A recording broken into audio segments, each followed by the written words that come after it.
Hola, soy Lilia Ochoa Covarrubias, estudio en la Facultad de Ciencias de la Universidad Nacional Autónoma de México y en este video les voy a platicar un poco sobre los patrones de Turing, una aplicación del cálculo diferencial en la biología. Comenzaremos con un poco de historia. Las formas complejas de la naturaleza, como el patrón en las hojas de la romanesco, los patrones en los ocelos de una mosca o los patrones de manchas de los felinos, siempre han intrigado a la humanidad. Sin embargo, por mucho tiempo predominó la idea de que la explicación de estos fenómenos no estaba al alcance de las rígidas leyes de la química o la física, sino que estos patrones solo podían ser obra de un arquitecto divino. Darcy Thompson fue un zoólogo, matemático y físico escocés quien criticó duramente El origen de las especies, el libro de Charles Darwin que explica un mecanismo evolutivo, la selección natural. Él pensaba que la selección natural sí escoge características que le permiten al organismo sobrevivir y reproducirse. Sin embargo, la selección natural no explica el origen de las características. Es así como rechaza la selección natural como mecanismo creador de las formas y fomenta la búsqueda de una mejor explicación. Una pregunta importante que surgió del pensamiento de Thomson fue: ¿cómo algo tan desordenado como un cúmulo de células puede diferenciarse para formar algo tan ordenado como un patrón de piel? Las primeras respuestas aparecieron en la física, en las propiedades de los sistemas complejos. Particularmente se conocía que para que un sistema con muchas partículas estuviera ordenado, este debía ser un sistema abierto y además requería energía. La física también se percató de que el orden y la simetría de un sistema son inversamente proporcionales. Por ejemplo, las moléculas de un fluido que viajan completamente erráticas y sin embargo el fluido es igual por donde se le vea. Hay poco orden, pero hay mucha simetría. El caso contrario ocurre en un cristal. Sus moléculas se encuentran perfectamente organizadas en los vértices de poliedros y sin embargo presenta limitados ejes de simetría. La conclusión a la que se llegó es que para que una estructura organizada pueda existir debe haber una fuerza termodinámica que rompa la simetría. La vida es algo organizado. Somos un sistema complejo y abierto. Intercambiamos energía y materia para poder desarrollarnos y reproducirnos. El comer, respirar y beber son acciones que nos permiten mantenernos, y ya que estos procesos son primordialmente reacciones químicas, se deduce que son la fuerza termodinámica que permite el orden en la vida. La mayor parte de las reacciones químicas son reversibles. Cuando una reacción reversible comienza, la reacción procede hacia la formación de productos. Tan pronto como se forman algunas moléculas de productos, comienza el proceso inverso. Estas moléculas reaccionan y forman moléculas de reactivo. El equilibrio químico se alcanza cuando las velocidades de las reacciones directa e inversa se igualan y las concentraciones netas de reactivos y productos permanecen constantes. En este sentido, las reacciones químicas reversibles son procesos homogeneizadores. En 1950, Boris Belousov descubrió una reacción química oscilante, una mezcla con una reacción que no alcanzaba un estado estacionario uniforme, sino que alternaba una preponderancia entre una especie química y otra. Este fue el primer indicio de autoorganización espontánea en un sistema homogéneo. De acuerdo a la comunidad científica de aquellos tiempos, esta suposición violaba la segunda ley de la termodinámica, pues argumentaban que un sistema no puede volverse más organizado de manera espontánea, ya que requería energía para hacerlo, por lo que este hallazgo fue ignorado y Belousov quedó devastado. Posteriormente, Zhabotinsky realizó un experimento donde confirma las observaciones de Belousov, es decir, que hay sistemas químicos que oscilan y crean un orden temporal.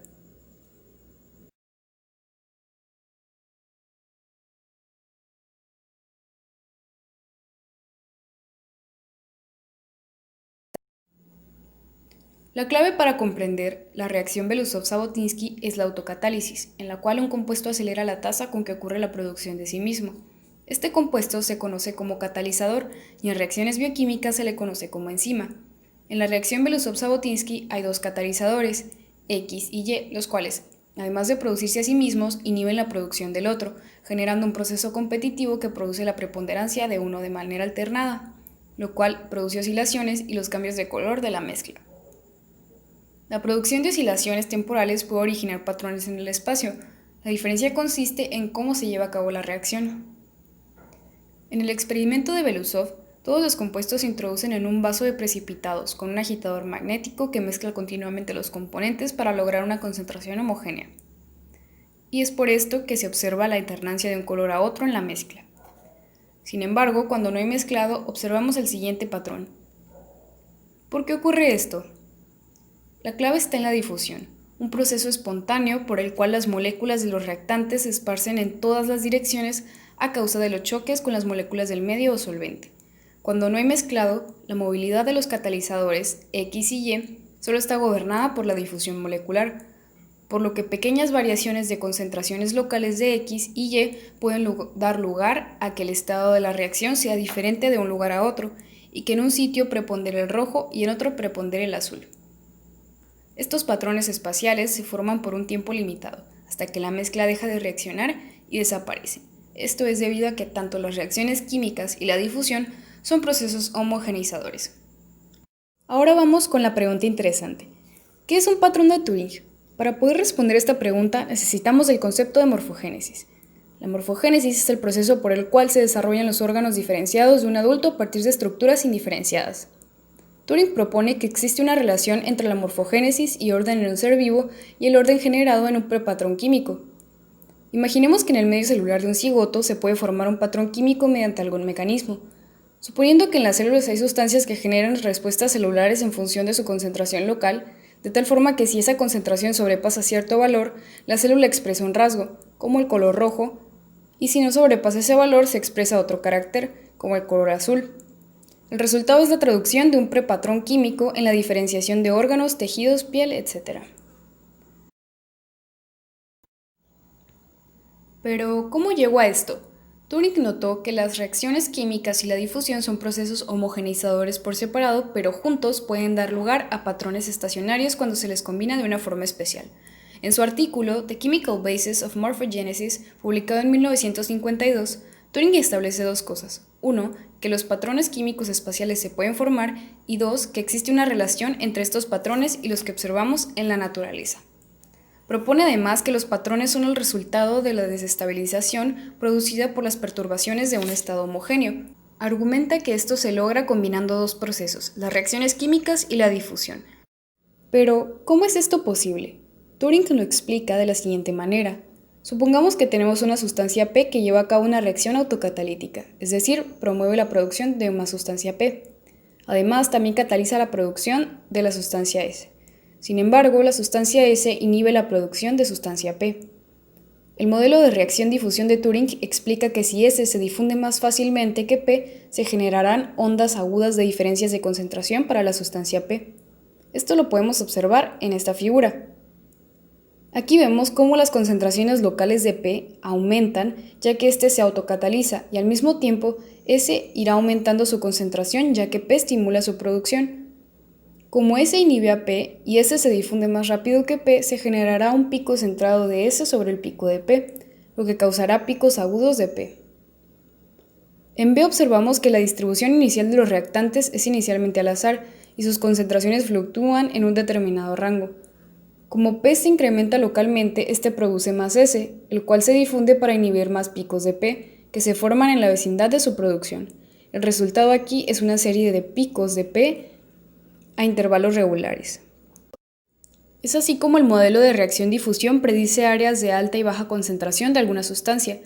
Turing plantea que cuando la concentración de una de estas sustancias se encuentra por encima de cierto nivel, una célula o un grupo de ellas puede ser instruida a diferenciarse en alguna dirección. Así es como Turing teorizó que los patrones se formaban, pero ahora el siguiente paso es plasmar sus ideas en un modelo matemático. Para llegar a su planteamiento, nos centraremos en primer lugar en las leyes de Fick, las cuales nos explican el fenómeno de difusión. La primera ley de Fick nos dice que el flujo difusivo va de las regiones de alta concentración a las regiones de baja concentración y que la magnitud del flujo es directamente proporcional al gradiente de la concentración. Esto lo expresa mediante la siguiente ecuación, donde J es el flujo, D es el coeficiente de difusión y nabla W es el gradiente de concentración. La segunda ley de Fick es una ecuación de balance de masa que nos indica que la concentración local de una especie cambia debido a las moléculas que entran o salen por difusión. Para formular matemáticamente esta ley debemos definir una región en un espacio bidimensional, el cual denominaremos como R cuadrada, con una superficie de frontera que llamaremos μ. La región dentro de μ la nombraremos como omega, la masa la representaremos como W y estará fluyendo a través de nuestra frontera μ. También tenemos el flujo, que al ser un campo vectorial está representado por estas flechitas rojas, cada una de las cuales es un vector que denominaremos como J. N representará el vector normal o perpendicular a la superficie y este diferencial de μ es como si partiéramos nuestra frontera μ en muchos pedacitos. Nosotros sabemos que si multiplicamos un vector como este por el vector normal a la superficie y después lo multiplicamos por un pedacito de esa superficie, obtendríamos el valor del flujo en ese pedacito de la superficie. Entonces, si sumamos el valor del flujo en todos los pedacitos que conforman la superficie, obtendríamos el flujo en toda la superficie μ. Entonces nosotros podemos expresar el flujo en toda la superficie como la integral de la función j que representa el vector j multiplicado por el vector normal a la superficie con respecto de μ. Ya que determinamos esto, podemos seguir con la segunda ley de Fick, la cual es una ecuación de balance de masa que indica que la concentración local de una especie cambia debido a las moléculas que entran o salen por la difusión.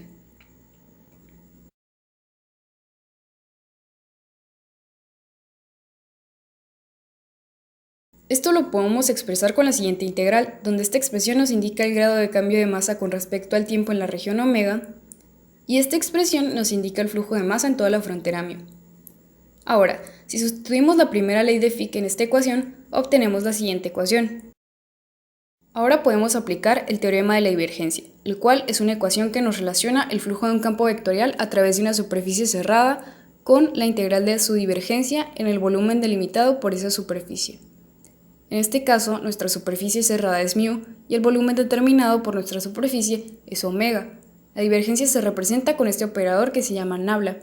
Ahora, con esta igualdad podemos sustituir el término de la derecha en esta expresión y obtenemos la siguiente expresión.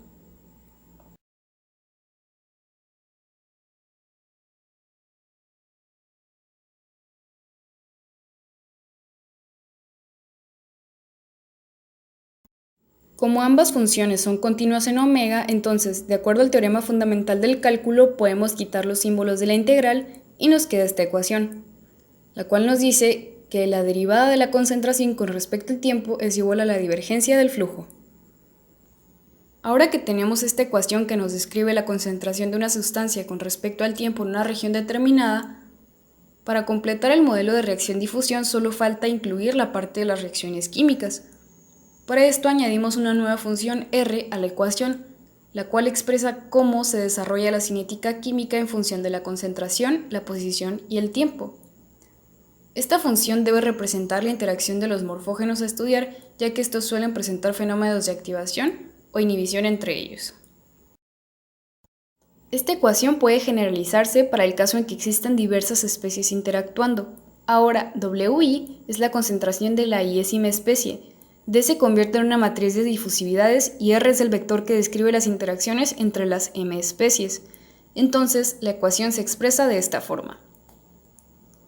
Una ecuación como esta es la que utilizó Turing para describir la formación de patrones estacionarios.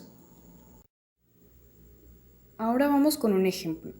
Si en la ecuación anterior utilizamos como R la ecuación de Schnackenberg, la cual explica el comportamiento químico activador de A en presencia de un inhibidor B, y lo metemos en un programa que nos dé las gráficas, se obtienen estos patrones, y al cambiar los parámetros obtenemos patrones diferentes.